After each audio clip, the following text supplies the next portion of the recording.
김건희 특검이 어제 우리는 뭐 MBN 이렇게 익숙하죠.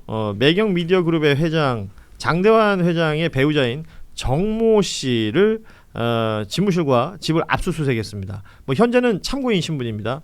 이 정모 씨는 이제 정진기 언론문화재단의 이사장을 맡고 있기도 한데 박영식 앵커는 이쪽 사정을 좀 잘 알죠. 네, 저는 4년을 다녔으니까요. 그러니까 이 정모 씨라는 분의 존재는 어떤 분인가요? 그러니까 이게 정진기라는 사람은 이제 매경 미디어 그룹, 즉 구 매일신문의 창업주입니다. 네, 그래서 지금 언론재단 이름이 정진기 언론문화재단이죠. 그렇죠. 예. 그래서 이 정진기 씨의 외동딸이 있는데요. 외동딸이 이제 정현희 씨인데 정현희 씨를 제가 소시적에는 그 회사를 다닐 때 이제 사모님이라고 칭했죠. 사모님. 예, 왜냐하면 회장인 장대현 회장의 아내이기 때문에. 지금 제가 정모 씨라고 얘기했던 분의 실명을 얘기한 거군요. 이미 다 보도가 됐습니다. 그래서 나는 또 다른 분이 있나 했어요. 아니요, 저 성함이 정현희 씨고요. 네. 저희 제작진은 저한테 정아무개 씨라고 적어놨어요. 용기 냅니다. 안 되는 건가? 쫄지 않습니다. 괜찮습니다. 근데 이게 다 보도가 일부 보도로 다 나왔던 얘기예요. 힘내봐요. 괜찮아요. 힘내봐요. 네, 근데 이제 정현희 씨의 경우에는 사실은 뭐 이 매경 미디어 그룹을 한 번쯤 경험해본 분들이라면 다 알고 있는 뭐 실세라고도 볼 수 있는 것이죠. 왜냐하면 사실 정진기 씨가 창업주이다 보니까 따님이 원래 이제 직계인 거잖아요. 근데 사위가 이 미디어 그룹 전체를 지금 통할하는 회장이 돼 있다 보니까 회장님의 의견도 분명히 물론 이제 이 그룹 내부에서는 중요하겠지만 사모님의 의견도 왕왕 이 회사 운영에 가끔 이제 뭐랄까 작용이 될 정도로 굉장히 숨어있는 권력이라고 저는 받아들이고 있었는데 이 분을 지금 특검이 압수수색을 했다라는 걸 보고 이거는 정현희 씨에 대한 압수수색이기도 합니다만은 자택까지 했다라는 거는 사실상 언론사 사주를 겨누고 수사를 들어갔다는 얘기가 되는 거거든요. 그래서 이거는 굉장히 중대한 수사가 있다라는 것이고 두 번째는 여기에서 밝혀져야 되는 대목은 결국 이배용과 김건희를 연결해준 고리가 이제 정현희 씨의 가능성이 높다라는 게 첫 번째고 특검의 의심 사항이기도 합니다. 이배용이라는 전 국가교육위원장 전 이화여대 총장이기도 했었고요. 우리에게는 이제 금거북이로 알려져 그 사람이구나. 있는 바로 그 인물과 김건희 씨를 연결했던 고리가 저희한테는 정모 씨, 우리 박영식 앵커한테는 정현희 씨. 이렇게 지금 얘기가 되고 있는 것 같습니다. 그리고 이게 매간 매직이랑 연관이 되기 때문에 우리가 다 이름을 기억하고 있는 거예요. 그리고 이게 이제 그 연결 고리가 됐다라는 게 그 정현희 이사장일 가능성이 있을 것이다라는 게 첫 번째고 이배용은 어쨌든 금 거북이를 주고 위원장 자리를 받았잖아요. 그러면 이제 이 정도의 어떤 상납이 이루어지고 매간 매직이 있었다라고 한다면 그럼 그 중간에 징검다리 역할을 했던 정현희 씨의 경우에는 김건희에게 무언가를 부탁할 수 있는 위치가 있을 수도 있고 아니면 둘 사이를 이어주고 나서 뭔가를 또 얻었을 수도 있을 것이다. 이런 차원이 있는데 그게 이제 이따가 뒤에 나올 MBN이 과거에 방통위에 실제 그 업무정지 6개월짜리의 그 징계를 받고 나서 행정소송을 했던 경우가 있거든요. 그거를 혹시나 사법거래 형태로 풀어낸 거 아니냐 하는 의혹까지 나아가고 있습니다. 굉장히 구성을 자연스럽게 넘겨주시네요. 바로 그 이야기입니다. MBN 그러니까 종편이 네 군데에서 시작이 되고 나서 종편이 재허가 과정들을 계속해서 거쳐오는데 종편이 출범할 때 MBN이 사실은 이제 일정 금액 이상의 돈을 가지고 와야 되는데 그 돈을 마련하는 과정 이런 부분들에 있어서 부족함이 있었던 것이고 이게 그 이후에 종편 출범하고 한참 지난 다음에 방통위에서 이 부분에 대한 문제 제기를 했던 것이고요. 그래서 이게 재판을 했어요. 재판을 했는데 1심에서는 문제가 생겼었거든. 이겼어요. 그러니까 승소했죠. 그리고 2심 넘어가가지고 이게 뒤집어져요.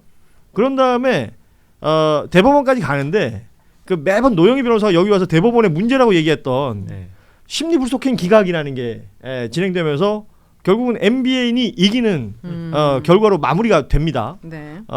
그렇다면 이 정모 씨와 김건희 씨의 관계 그리고 이배용 전 교육위원장과의 관계 그 사이에 어떤 연결고리가 있다면 1심 판결 나온 것까지도 뒤집을 수 있는 무언가가 있었던 건 아닌가. 뭐 이렇게까지 의심이 가능하다는 거 아니에요.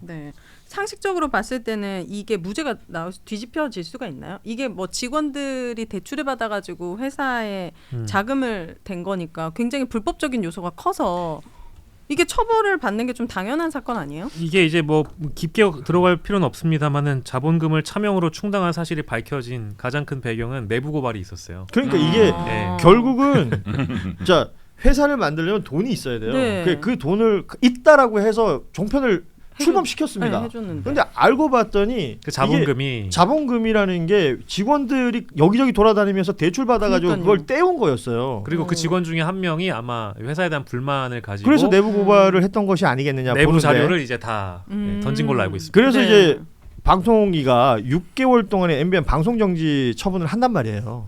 근데 6개월 방송 정지한다는 건 방송사 입장에서는 그렇죠. 문 큰 닫는 문 거 닫으란 아니야? 얘기 아닙니까? 그쵸. 물론 유예 조치를 일부 해주긴 그렇죠. 했습니다만은 어쨌든 소송이 또 행정으로 결국 들어갔기 그래서 때문에 소송이 진행이 되는데 그러니까 MBN 기준에서 봤을 때는 1심에서는 졌고 네. 2심에서 뒤집어져서 이기고 그렇죠. 대법원 가서 승소로 판결이 난 사실상 겁니다. 확정받은 거니까. 그러니까 이게 어떻게 승소가 되냐고요. 그러니까 요게 굉장히 수상한 겁니다. 그러니까 지금 1심 판결이 나오고 나서 그 이후에 혹시 시점상 정현희 씨와 김건희의 어떤 통화 기록이 있다라든지 네. 아니면 그것을 뭐 연결해준 또 뭐 이배용의 통화 기록이 있다라든지 뭐 여러 가지 것들을 살펴봐야 될 텐데 이거는 이 사람들에 대한 통신 기록뿐만이 아니고요. 지금 현재 우리가 앞서 문제 삼았던 사법부에 대한 문제로 직결되는 그렇죠. 사안이라서 그렇죠. 이게 만약에 뭐 조금이라도 꼬리가 밟히게 되면 이건 진짜 어마어마한 게이트로 번질 수 있습니다. 사법 거래 사건이 되는 거예요. 그 양승태 대법원장 시절에 그 재판 거래 예. 만약에 우리가 이제 의심을 해보자면 네. 그런 것까지 이어지는 거라면 이건 진짜 게이트 아니겠어요, 변호사님? 이거는 사실 1심에서 이제 그 MBN이 패소했다는 거는 뭐 당연한 거고. 예. 이거는 있을 수가 없는 거거든요. 네. 그리고 회사 설립 자체가 이거는 거의 이거는 당연히 뭐 형사처벌 받고 구속도 심하게 감옥소도 심하게 가야 되는 사건인데 예. 굉장히 악질이에요 이게 언론사가. 예, 예. 그럼 이거를 다 문제 없다라고 한다면 누구나 다 방송국 여기저기 만들지. 해서 다 만들지. 네. 그런데 2심에서 이제 승소로 바꾸고 대법원은 심리 불속행 기각 이렇게 된 게 저는 느낌이 이게 2심의 판결문이 이게 부정행위가 있다 하더라도 언론으로서의 사회적 기능을 본질적으로 훼손한다고 보기 어렵다. 아니 언론 방송을 지금 문제 삼은 게 아니야. 그렇죠. 언론 만들 때에 자본금에 문제가 있다는 건데. 그러니까 만들 때 문제가 있었기 때문에 만들어지지 않았으면 언론 역할 자체를 못하는 거 아닙니까? 그렇죠. 그러니까 독수독과론이에요. 이건. 예. 그렇죠. 그런데 이제 이게 지금 사실은 전형적으로 이제 법원의 비리, 그러니까 법적 카르텔이 움직이면 어떤 사건도 뒤집는다 하는 그 전형적인 그 사례로 보입니다. 예. 이제 과거에는 뭐 이제 재벌, 대기업 이제 이런 경우에 죄가 뭐 100% 있는데도 이제 1심에서는 인정됐는데 2심, 3심 가서 무죄로 바꾼다든가 예. 또는 집행유예로 바꿔서 석방시킨다든가 형량을 낮춘다든지. 예. 이제 그게 2심에서 작동하거든요, 보통. 예. 그런데 이제 이것도 전형적인 그 저는 그런 사례라고 보이고 이게 이제 김건희 특검이 이 사주의 집까지 압수수색했다는 거는 예. 이거를 치려고 하는 것 같아요. 아하. 이배용이 문제가 아니야. 그렇죠. 이배용이 그 할머니는 이라고 상관없고 할머니시구나. 그럼 사법거래에 대한 의심 정황을 찾으려고 하는 거예요? 법원에 이거는 진짜 제가 이 김건희 특검이 이 성과를 꼭 내주시기를 바랍니다. 예, 이 진짜 잡기가 어렵거든요. 예. 이 판사들의 비리는 네. 검사보다 잡기가 어려워요. 그럴 것 이게 같아요. 만약에 사법부에도 어떤 영향력을 발휘할 수 있었던 인물이 김건희라면 그러니까요. 정말 부지런한 거죠. 이건 정말 이제 예를 다양한 들면 곳에 이건 제가 발을 뻗고 이제 있고. 소설입니다. 예.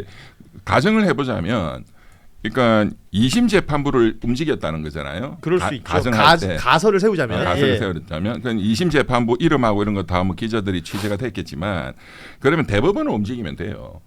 대법원장을 움직이면 돼. 예, 대법원장이 이때 누구죠? 지금 희대. 조희대예요, 또? 희대인지 이런 걸 다 확인해 보면, 그러니까 이제 가정입니다. 대법원장을 움직이면 예. 대법원장이 법원행정처장을 움직여요. 법원행정처가 2심 이런 데에 다 인사권을 쥐고 있거든. 대법원장이. 2심 고등법원 재판부는 대법관을 바라보는 사람들이에요. 네. 고등법원 부장판사들은. 그러니까 꼼짝 못해. 그리고 대법원장이 또 그 여러 추천권이나 그런데 대법관 되는데 결정적인 영향을 주기 때문에 이거는 딱 마음 먹고 이거는 재판 뒤집어 하면 뒤집는 거예요. 그러니까 이 사건은 네. 제가 판단하기에는 지금 앞서서 저희가 다뤘던 사법부 내부의 자정작용을 기대하기가 어렵듯이 만약에 사법 거래가 있었다라고 한다면은 뭐 쌍수 들고 나와가지고 저희가 이런 거래를 했습니다라고 할 이유가 없잖아요, 법관들이. 오히려 꽁꽁 숨기기 좋은 네. 케이스가 될 수 그렇죠. 있죠. 그래서 예. 특검이 뭐 강제 수사에 들어갔기 때문에 수사 기가 그좀 어떤 기간을 뭐 기다려보는 것도 사실 뭐 방법이긴 하겠습니다만은 국회 차원의 뭐 언론인 출신의 뭐 과방위 의원들이나 법사위 의원들이 합심해가지고 이때 시기에 있었던 어떤 뭐 히스토리를 좀 한번 스터디해보는 것도 좋을 것 같고 그 안에서 뭔가 사실관계들이 또 파악된다고 하면 특검 수사에서 도움이 될 수 있을 것 같고요. 두 번째로는 종합적으로 보도를 좀 검토를 해보면 이 압수수색 과정에서 금고까지 압수를 예. 해가요. 금고를 압수해 간단 말이에요. 네. 그러면 아마도 이 지금 장대환 회장과 이 정현희 이사장의 어떤 핵심을 지금 건드렸기 때문에 이 수사는 쉬운 수사도 아니겠지만 저는 김건희 특검이 한 수사 중에 통일교 수사가 가장 굵직한 덩어리 중에 하나였잖아요. 네. 여기서 지금까지는, 만약에 예. 실마리를 찾아낸다라고 하면 이게 굉장히 어마어마한 수사가 될 수 있을 것 같습니다. 아니 그러니까 이 모든 것들이 연결돼 있을 수도 있는 거죠. 그러니까 이배용이라는 그 금거북이를 타고 들어갔더니 MBN이 있더라라고 네. 볼 수도 있는 것이고요. 네. 그 MBN의 지금 정모 그 이사장이라는 사람과 이배용과 김건희가 어떤 형태로도 연결이 돼 있다. 그럼 이게 다른 형태 어디 하고는 연결이 안 돼 있을까? 그렇죠. 뭐 다 지금 생각해 보면 이보영 국가조찬 뭐 있잖아요. 그 기도하는데 네네네. 거기서 김장환 목사 이름도 등장을 하는 그러네. 것이고 음. 그때 뭐 만났던 사람들이 거기에 또 누구 있다라는 얘기도 있고 예전에 왜 그 헐리우드에 케빈 베이컨 게임이라고 있어요. 8달이 건너면 전 세계 사람 모두 연결된다. 아. 지금 그런 비슷한 상황이 펼쳐지고 있는 것 같다라는 생각이 그리고 듭니다. 제가 이 그 우리 김건희 특검 민중기 중기. 특검님인가요? 그 민중기 특검에 대해서 정말로 저는 박수 치고 싶은 게 네. 사실은 김건희 특검이 제일 그 성과가 많아요. 사건도 엄청나게 많은데도 성과가 많아. 일단은 다 잡아넣어 그냥. 예. 네. 근데 이제 이분은 판사 출신이잖아요. 네. 판사 출신인데 자기 친정을 지금 치는 거거든요. 그리고 엄청난 게이트가 터질 수도 있어 이거는. 네. 이제 그런 차원에서 저는 판사 출신인 민중기 특검님의 이 수사에 대해서 박수를 치고 싶습니다. 지금 저희 제작진한테 확인을 부탁했더니 MBN 이 재판 2심이 2024년 9월 25일 그러니까 조희대 대법원장 작년이네. 타이밍이 오. 맞습니다. 그래서 그 그러니까. 부분에 대한 의심을 할 수밖에 동시에 할 없네요. 수밖에 없네. 이병철 변호사님 말씀대로 그렇게 의심을 한다면 김건희로 하루만 살아보고 싶어요. 대법관까지 좌지우지할 수 있는 하루 만에 그 모든 일을 할 수 그 있을까요? 권력을 가지고 얼마나 짜릿하면 나 같아도 도파민 터져서 잠 안 와요. 잠 안 자. 그 하루를 그렇게 살 수 있어요. 네. 남편은 윤석열입니다. 어머나. 그것까지는 제가 생각을 못했는데 그거 아주 치명적이네요. 진짜 깜짝 놀랐네. 저는 이번에 아까 이제 그 저기 이병철 변호사께서 김건희 특검 칭찬해 주셨는데 저도 좀 칭찬하고 싶은 게 네. 그 전 대한민국 사회에서 그 뭐랄까 바뀌지 않는 영원한 권력들이 있어왔다고 보거든요. 그러니까 선출되지 않는 권력들 중에 늘 항상 그 자리에서 정권은 바뀌고 정권은 유한하고 권력은 유한하고 늘 얘기하지만 경제 권력이라든지 종교 권력이라든지 언론 권력이라든지 이런 권력들은 이제 변함없이 그랬죠. 그들의 권력을 누려왔어요. 근데 김건희 특검이 이번에 건드린 영역들을 보면은 통일교가 지금 종교의 영역을 좀 맞아요. 건드린 거잖아요. 네. 그리고 지금 언론도 지금 포함이 돼 있습니다. 네. 그리고 또 이제 김건희 집사 관련된 이 조사를 하다 보면은 뭐 카카오도 튀어나오고 효성도 튀어나오고 이제 굵직한 기업들이 튀어나오잖아요. 이런 권력들을 지금 다 건드리고 있어요. 그래서 저는 김건희 특검이 사실 오히려 내란 특검이 우리가 이제 이번에 국민주권정부 출범하면서 특검이 시작될 때는 가장 주목을 많이 받았던 특검이긴 합니다만은 김건희 특검이 지금 하는 일은 우리 사회에 드러나지 않았던 권력들을 다 건드리는 겁니다. 그래서 이거는 뭐랄까 박수 쳐드릴 수밖에 없는 것 같아요. 그래요. 자, 특검 기간도 연장이 되고 인력도 늘어난다라는 보도 저희가 전해드린 바가 있었는데 민중기 특검 관련해서 잠시 뒤에 또 이야기 나누겠지만 이 파견 나가 있는 검사들이 입장문 낸 게 있어서요. 이거는 오늘 2부에 이야기를 좀 더 나눠보도록 하겠습니다. 네. 1부는 여기서 마무리하도록 하죠. 우리 박영실 평론가 오윤혜 씨와는 여기서 인사 나누겠습니다. 두 분 고맙습니다. 감사합니다. 예. 오윤혜 씨가 아까 그 하루만 김건희로 살아보고 싶다에 있어서 많은 분들이 하나를 얻으면 하나는 잃는 거지라는 예, 답을 해주고 계십니다. 예. 자 그리고 지금 그 조의대 없는 조의대 청문회 진행되고 있는 과정에서 국회 법사위가 여당 주도로 10월 15일 오전 10시 대법원을 직접 찾아가서요 현장 국정감사를 하는 안건을 의결했다고 합니다. 대법관 증언 관련 소요 예산 산출 근거를 검증하고 또 대선 후보 파기환송 판결 과정의 정당성을 확인하겠다. 이게 그 대법관 증언하려면 뭐 1조 7천억 든다. 서초동에 사무실 안에 75평씩 지으려면 돈 많이 든다라는 얘기 있었잖아요. 그거 검증하고 그리고 5월 1일에 있었던 파기환송 과정도 살펴보겠다라는 게 국회 법사위에서 안건 의결한 내용이라고 합니다.